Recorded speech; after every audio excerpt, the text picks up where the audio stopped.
Hi, and thanks for joining us today for this talk on the Jewish community of Bargoed. We have been given a grant to do some research and record some talks about the different Jewish communities that were dotted around the South Wales valleys. Many of them are no longer in existence.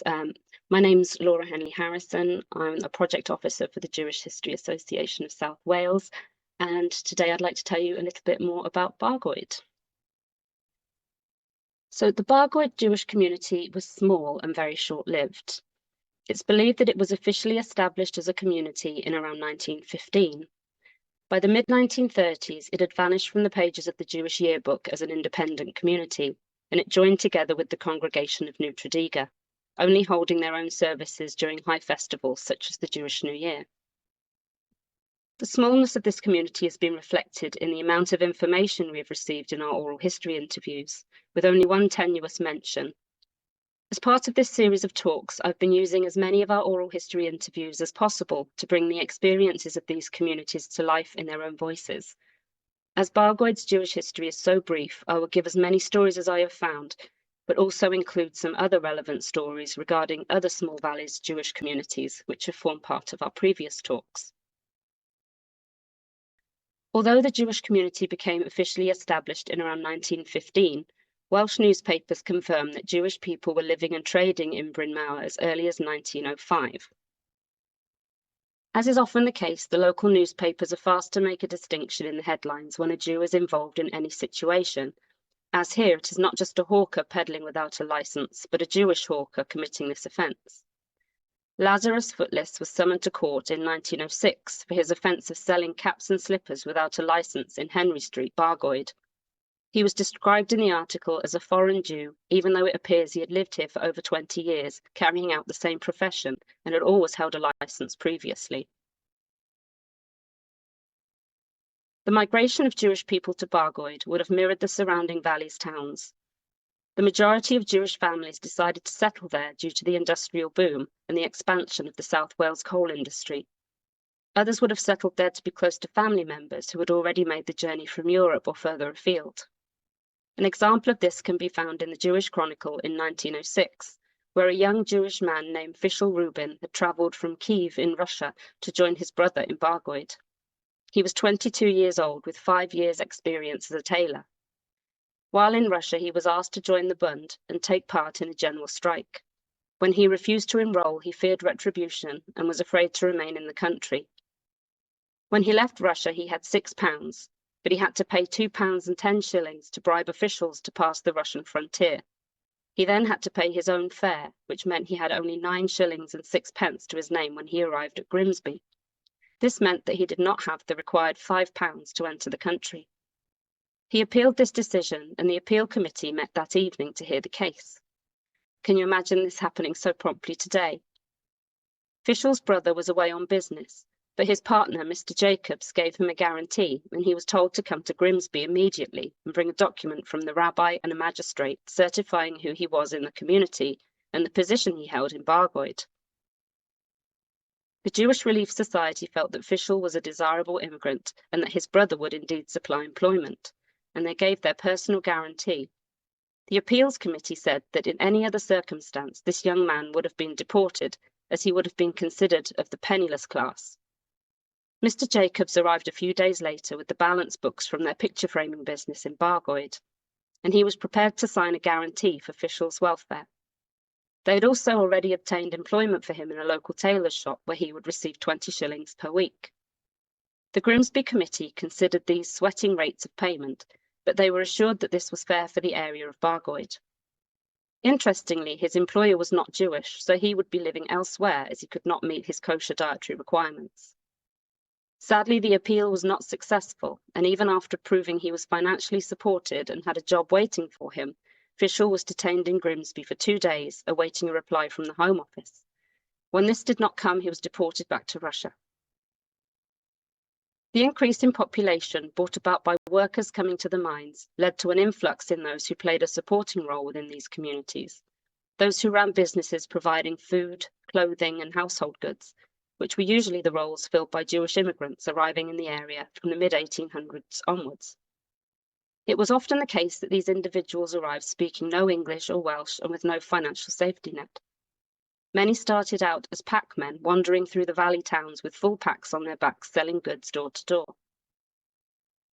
For many of these early packmen, if business was stable, many were then able to open market stalls or small permanent shops in the town. Others would establish businesses in trades they had learned before their arrival in Wales, such as jewellers, tailors, and glaziers.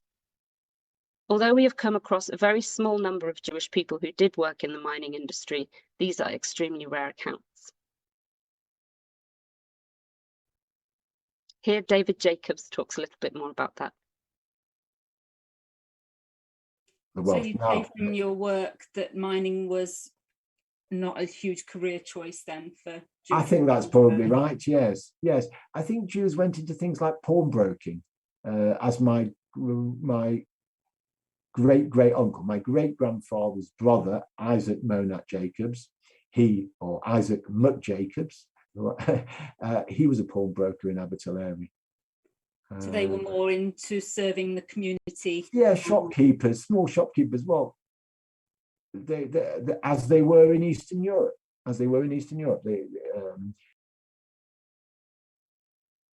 Another of our interviewees here talks about the Jewish miners in his family.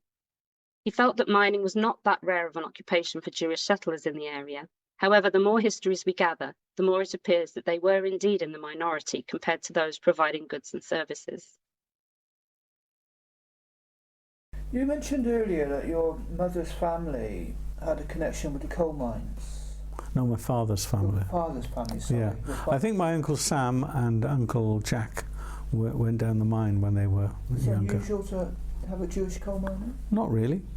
Okay. No, I think a few of them went down the mines in those days. Where would that have been, do you know? Up in Six Bells, Abertillery, or, Blaena, Blenavon, places like that. Yeah. They would have gone down. Down underground, yeah. Yeah, I don't think there were huge numbers, because there weren't huge numbers of Jews, but some of them did go down the mines. So a lot of them were running shops that were servicing the miners. Yes. Bargoed also had a Jewish worker in the local colliery. The 1911 census lists a Nathan Seal, who was a Jewish immigrant from Russia living at 9 Greenfield Street. His profession was listed as a gas engine fitter. The census is an excellent resource for uncovering the professions of these early Jewish residents of Bargoed. 2 other Russian Jewish immigrants were also listed in Bargoed in 1911. Barney Cohen, who was a boot dealer and lived in Bargoed, and Louis Levine, who was a picture frame manufacturer. A recurring theme when speaking to the descendants of these early immigrants is the focus on education for the next generation. It was extremely rare for the children to continue in their father's line of work once the family had become more financially stable.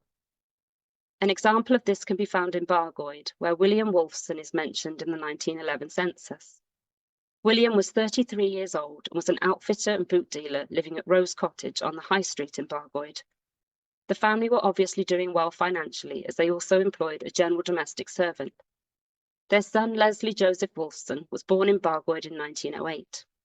Leslie excelled in mathematics, physics and chemistry, and in 1925 he was awarded a scholarship at Cardiff University, meaning that he would not be expected to carry on his father's business in Bargoed. Leslie went on to study medicine in Cardiff, thanks to a scholarship awarded, where he specialised in anaesthesia, making particular advancements in the field of anaesthesia for treatment of burns. He served in West Africa as a specialist in anaesthetics for the Royal Army Medical Corps. He was described by colleagues as having a calm manner, unfailing good humour, and apparent tirelessness, which made him popular with staff at all levels. He was also passionate about music and was one of the founders of the Birmingham Chamber Music Society, which he chaired until his death in 1980. Another member of the Bargoed Wolfson family went on to become a junior minister in the Ministry of Justice. Lord David Wolfson gave a statement in 2021 on the 110th anniversary of the Tredegar riots, which took place in August 1911. Although the riots are regularly debated as to their anti-Semitic nature, it cannot be denied that many Jewish shops were targeted due to the feelings of the haves and the have-nots between the mining community and those who owned the shops and rental properties which were earning more income. With many of these property and store owners being Jewish, it cannot be denied that there was an underlying current of anti-Semitic feeling. Lord Wolfson recalls the mass hysteria following the ransacking of a Jewish shop in Tredegar after a group of miners in a local pub lamented they had nothing while the local Jewish shopkeepers had everything. The evening ended with 200 rioters being met by police after they caused damage to dozens of Jewish shops and homes, and 20 Jewish-owned businesses were looted. Thankfully, no one was physically injured in the attacks. The unrest spread beyond Tredegar, eventually reaching Bargoed. The riots lasted for nearly a week, and Winston Churchill became involved as the then Home Secretary, dispatching troops to keep the peace in these valleys towns. Lord Wolfson describes how his great-grandfather and other members of his family lived through the riots, and his great-uncle Jack was born in the middle of them, leading Jack to become known in the family as Jack the Riot Baby. As part of our online archive on People's Collection Wales, we've digitised a document which was produced to list all the damages incurred during the riots. These included both Jewish and non-Jewish businesses. There is no direct mention of any Jewish businesses in Bargoed being damaged, but at this point in 1911 the community would have been extremely small and were not even officially established as a community until 4 years later. They would still have felt significant worry hearing of these events taking place just short distances away, with many mentions of property damage in the booklet in nearby New Tredegar.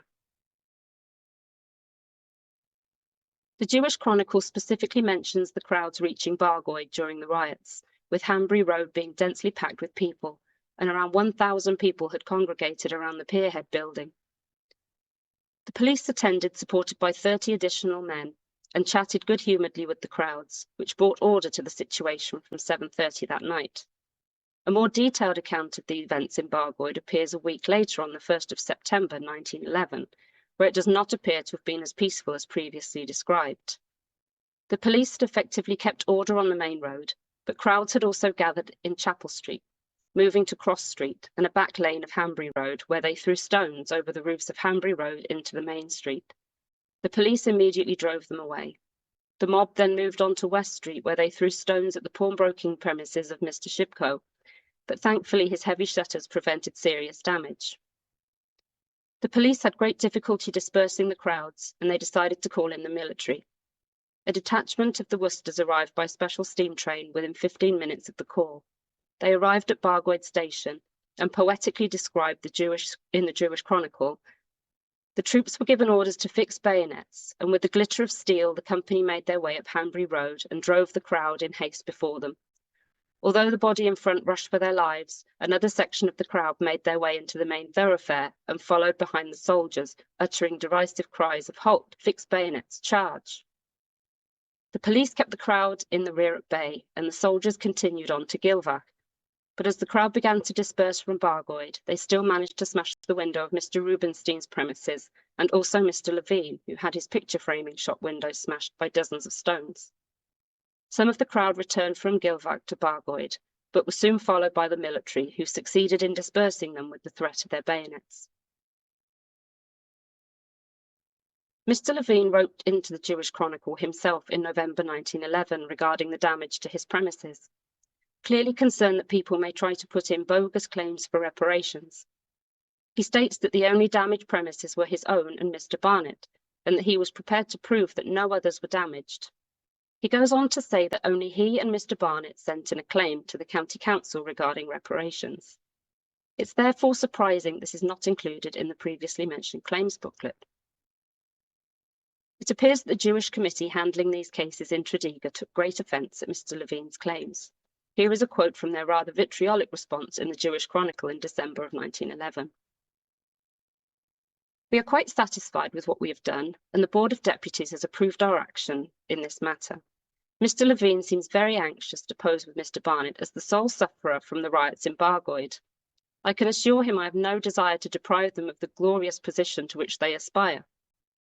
The writer then goes on to accuse them of claiming to be the monarchs of all they survey. This dispute continued to roll on publicly in the Jewish Chronicle.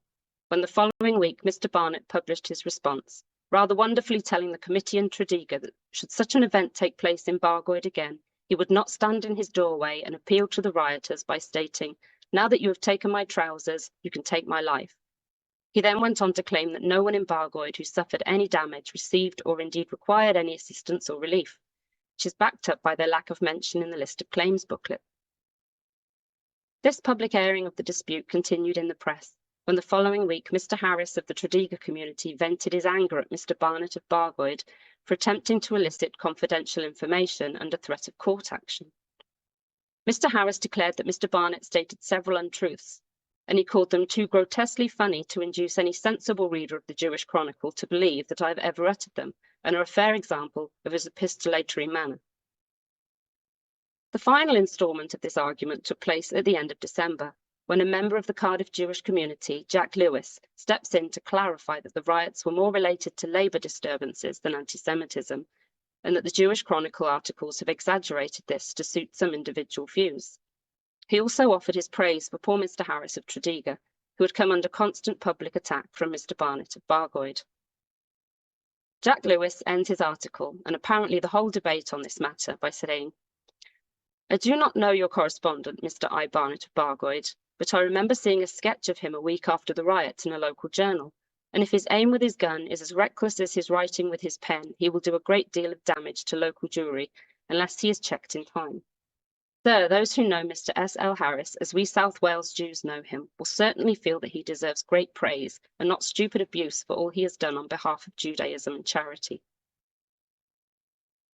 It's quite sad to see that this incident of rioting caused some division among the local Jewish communities, not just the Jewish and non-Jewish population. However, Lord Wolfson remarks that the interactions between the Jewish and non-Jewish communities in the valleys was usually excellent, and this was an exceptional incident. And he talks about a few days of disturbances within many peaceful years of his immigrant forebears settling there. I hope that this feeling is more widely reflected in the fact that the Jews continued to live in Bargoed after the riots came so close to their doorstep, and they still wish to establish their community there. So let's move on now from the riots to the establishment of the Jewish community in Bargoed a few years later. During these early years of arrival, it was often not possible to carry out any form of organised worship, and Jews would have to travel long distances on the Sabbath to attend services at nearby synagogues. This would have been extremely difficult for Orthodox Jews, who were prohibited from using any form of transport on the Sabbath. Here Anthony Hyatt discusses the problems associated with this when his family lived in Tredegar. So can you remember the synagogue? Can you describe the synagogue? Oh, I can't remember that way. I do remember it. It was very small because we used to walk you had to have a quorum of 10, and when all the people left just after the war, we used to walk then from Tredegar on the festival to the synagogue in Bramau, and also to Merthyr had a thriving community, and Bramau had one. But Tredegar, we never had a quorum there, so the synagogue more or less was let out as a shop, I think, then, and then it was made into a house when Michael Foote bought it.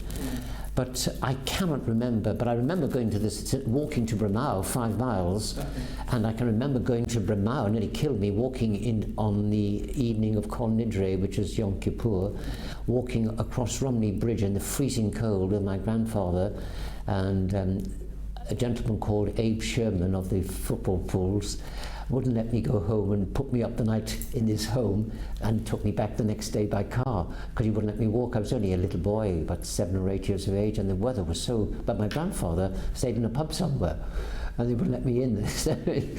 I do have very fond memories of that. Romney Bridge in the freezing cold. Once there were enough Jews in the town, the community would have been officially established, and if they were lucky enough, they would have their own rabbi or reverend who would carry out services. Articles were regularly placed in the Jewish Chronicle from small Welsh communities asking for applications. The main issue faced by smaller congregations was that reverends and rabbis would often seek out larger communities after cutting their teeth on these smaller ones, so they did not stay for very long. If no one answered the call, they would have to rely on visiting reverends and rabbis from nearby congregations. Bargoed was such a small community that it could also not sustain the costs of establishing its own Jewish burial ground. The closest Jewish cemeteries for Bargoed community burials would have been in larger centres at the time, such as Merthyr Tydfil, Pontypridd, Newport or Cardiff. Small communities often found it difficult to afford specialist separate practitioners for each religious requirement. For example, teachers for the children in Heder classes, shockets who would have slaughtered and prepared the kosher meat, and readers for synagogue services. They would often employ people who could cover more than one skill, which would be considerably more affordable for the congregation. Here is the first advert found in the Jewish Chronicle for the post of shochet and teacher for the Bargoed Hebrew congregation in October 1915. The establishment of the official Hebrew community in Bargoed in 1915 is further supported by the completion of the congregation's new Torah scroll in March, where an event was held attended by the Bargoed community and a large number from surrounding congregations who donated substantial sums to the Bargoed community as well as the Polish and Palestine Fund. A further article in October 1915 states that Annie Barnett of Abercynon and Mrs. Wolfson of Bargoed presented a curtain for the Ark and a mantle cover for the Torah scroll to the synagogue. There have been differing reports of Bargoed having its own synagogue. An article in the Jewish Chronicle talking about the vanished valleys communities stated that although they had a regular minyan, which is a group of 10 men over the age of 13 which is required for full services to take place, they had no synagogue. However, as already mentioned, there are references to a synagogue in the Jewish Chronicle in both 1915 and again in 1918. A 1918 article states that the Reverend there at this time was the Reverend S. Wolfe, and the synagogue was most likely at number 13 North Road in Bargoed. Today, North Road appears to be a residential area, and a quick scroll down the street on Google Maps shows no remaining sign that number 13 was used as a synagogue. However, it does have a rather lovely collection of garden gnomes. Ordnance survey maps from the period also show no evidence of this synagogue, even though the local churches are marked. It's likely that due to the small size of the congregation, a house was used as a more affordable alternative to constructing a purpose-built building in the town. For larger events, the congregation would have to hire alternative rooms, and it appears they also used the Independent Labour Party rooms, which were opposite the former Hanbury Cinema on Hanbury Square in Bargoed, when they were hosting talks on various topics, including Our Future Zionist Problems, showing that the Bargoed Hebrew congregation were taking an active interest in the Zionist cause, as were many small Jewish communities across the South Wales valleys during this time. By 1918, Reverend Wolfe had left the congregation for the Rumney Valley. He was briefly replaced by Reverend Fass during 1919, but his period was also short-lived, with the congregation advertising for a new shochet and teacher in January of 1920. They stated a preference for a single man, as this would undoubtedly be cheaper for the congregation than finding someone with a young family to support. Even though the congregation was small and struggling financially, they would still make the time to hold events to raise money for important charities. The recipients would be both Jewish and non-Jewish. In 1922, the Bargoed congregation held a ball and the proceeds were donated to the Federation of Ukrainian Jews, Norwood Jewish Orphan Asylum, and the local hospital. It appears that these balls began in 1918, with the 9th annual charity ball being held in 1926. Proceeds from this ball were given to the new Tredegar and District Congregation Building Fund, which likely reflects the joining of the two communities shortly after. They also gave to Bargoed Hospital, Norwood Jewish Orphan Asylum and King Edward VII Hospital in Cardiff. Charity and community support, whether for Jewish or non-Jewish causes, has always been an important aspect of the Jewish faith. The only oral history we have which mentions Bargoed somewhat tenuously is discussing charity and support for refugees in the Merthyr Tydfil community. I've included the full clip because it's quite interesting to hear how refugees were being helped by these valleys communities. So what about your grandmother then? Did she have any roles within the Jewish community in the synagogue? Well, yes, because my grandfather was the president of the shul. So my grandma was absolutely expected to take a big role. And in fact, everybody that I've ever met who's come from the Merthyr area always remembers my grandma, not so much my grandfather, who was, by all stories, a very authoritarian character who wasn't really very approachable. But my grandma was one of these people who adopted everyone. and anybody that didn't have a meal was always invited to her house. And there are umpteen people who have told me how grateful they are to my grandma. They took in a kinder transport child, a man called Manfred. Well, he's a man now, called Manfred, and he had his bar mitzvah in Merthyr. And then miraculously, his parents survived the ghettos and the camps, and as she escaped to Brazil. And he went and joined them when he was about 15. And my parents, well, my mum corresponded with him for quite a long time, but then it dropped. But one of my first cousins actually did meet up with him. So that was one of the acts, if you like, of philanthropy. But the other one, which is quite interesting, is that there was a Belgian lady who arrived in a nearby town to Merthyr. Just trying to think if it was Bargoed or somewhere like that. And she had one little boy and was heavily pregnant. And whoever was helping Jewish refugees set her up to live in a coal mining family, not Jewish. And she made contact with my grandfather. Well, she asked around where was the nearest shul, because she thought if she was going to have another boy, she would need a Brit. And they put her in touch with my grandfather, and my grandmother adopted this family. And in fact, I'm still in touch with and saw only 2 months ago the young man who had his Brit in Merthyr all those years ago. He's over 80 now, and he has wonderful stories to tell. In fact, I'm sure he'd be very happy to talk to you. He has amazing stories to tell. He's probably got a better memory than I have, and he's a good 15 years older than me. Yeah, he's got a great story to tell about his mum meeting Lloyd George, who was recently retired as Prime Minister, in a park, because his mum only spoke Belgian and French. Lloyd George was one of the few people in the town who spoke French, because he was obviously very well educated.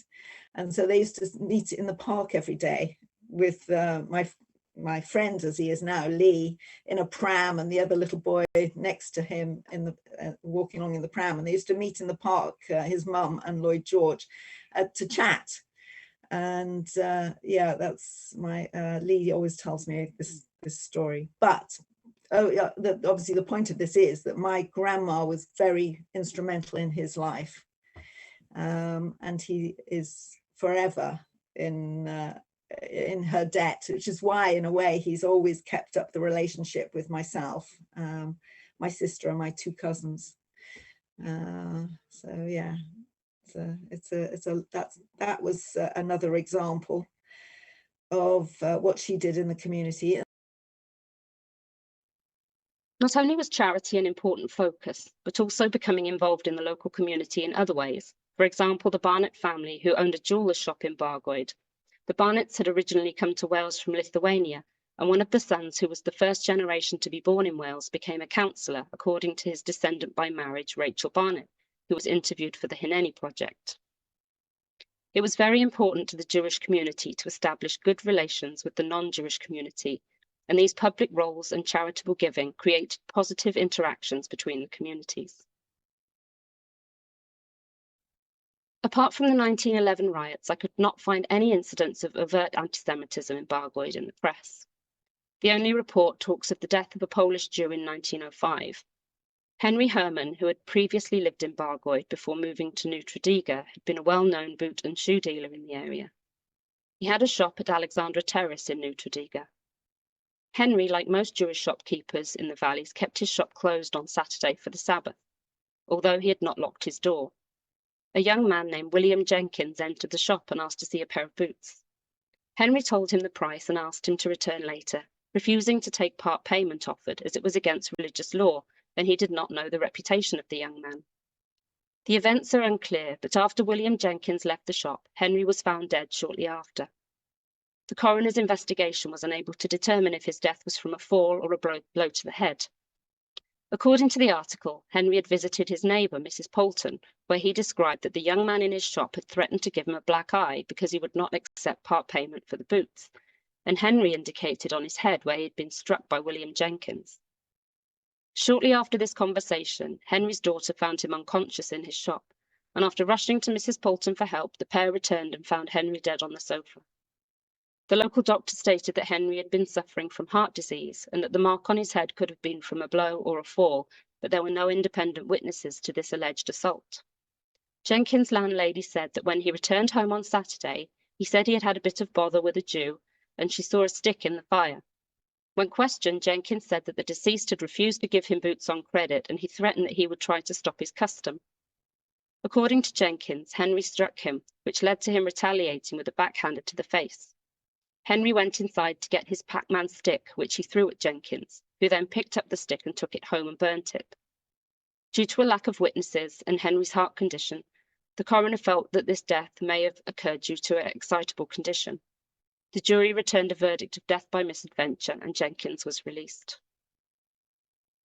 By 1929, reports in the Jewish Chronicle show that the Bargoed congregation had now become the new Tredegar and Bargoed congregation, marking the end of Bargoed as an independent Hebrew congregation after only 14 years.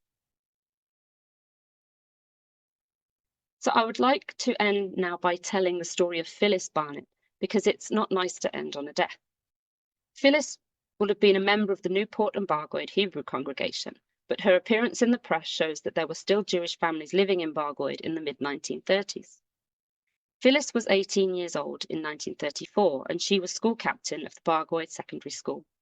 She was an accomplished lawn tennis player who won the Welsh Under-16s Junior Championship in 1932, and went on to win the Under-18s in 1934.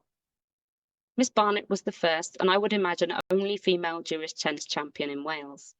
She was later awarded the Physical Training Scholarship by Glamorgan County Council. Her obituary in 2008 tells us more about her life. After Phyllis married, she became Phyllis Glick, and she branched out from tennis into bridge and golf. Her parents both passed away when she was still at school, so she could not afford to attend a mathematics place at Cardiff University. She was presented with a scholarship and supported by a Jewish women's charity. She attended Chelsea College of Physical Education. By 1939, she was a PE teacher in Yorkshire, where during the Second World War she assisted in children's evacuations and was a unit commander in the Women's Junior Air Corps, training female cadets. She continued playing tennis and was captain of Queen's Tennis Club, and her skill in golf led her to captain the Lightcliffe Golf Club. She taught bridge classes until she was nearly 90 years old. Her favourite victory was over Ian MacLeod, an international player and future Tory government minister. So I hope you've enjoyed the talk today. It's always fascinating to uncover and share some of the stories from these now vanished Jewish communities. So if you would like to know more about our organisation or support the work that we do, here are our details. Thank you.